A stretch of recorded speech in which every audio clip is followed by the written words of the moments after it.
एक बार स्वामी विवेकानंद के आश्रम में एक व्यक्ति आया जो देखने में बहुत दुखी लग रहा था। वह व्यक्ति आते ही स्वामी जी के चरणों में गिर पड़ा और बोला, महाराज, मैं अपने जीवन से बहुत दुखी हूँ। मैं अपने दैनिक जीवन में बहुत मेहनत करता हूँ, काफी लगन से भी काम करता हूँ, लेकिन कभी भी सफल नहीं हो पाया। भगवान ने मुझे ऐसा नसीब क्यों दिया है कि मैं पढ़ा लिखा और मेहनती होते हुए भी कभी कामयाब नहीं हो पाया हूँ। स्वामी जी उस व्यक्ति की परेशानी को पल भर में ही समझ गए। उन दिनों स्वामी जी के पास एक छोटा सा पालतू कुत्ता था। उन्होंने उस व्यक्ति से कहा, तुम कुछ दूर जरा मेरे कुत्ते को सैर करा लाओ, फिर मैं तुम्हारे सवाल का जवाब दूंगा। आदमी ने बड़े आश्चर्य से स्वामी जी की ओर देखा और फिर कुत्ते को लेकर कुछ दूर निकल पड़ा।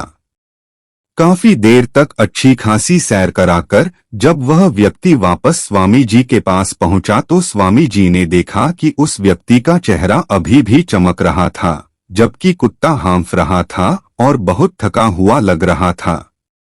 स्वामी जी ने व्यक्ति से कहा कि यह कुत्ता इतना ज्यादा कैसे थक गया, जबकि तुम तो अभी भी साफ सुथरे और बिना थके दिख रहे हो।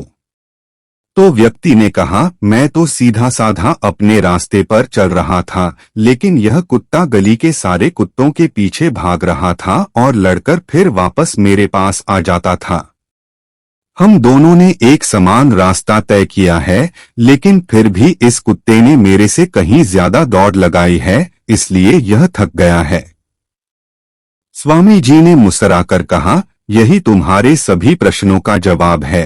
तुम्हारी मंजिल तुम्हारे आसपास ही है, वह ज्यादा दूर नहीं है, लेकिन तुम मंजिल पर जाने की बजाय दूसरे लोगों के पीछे भागते रहते हो और अपनी मंजिल से दूर होते चले जाते हो।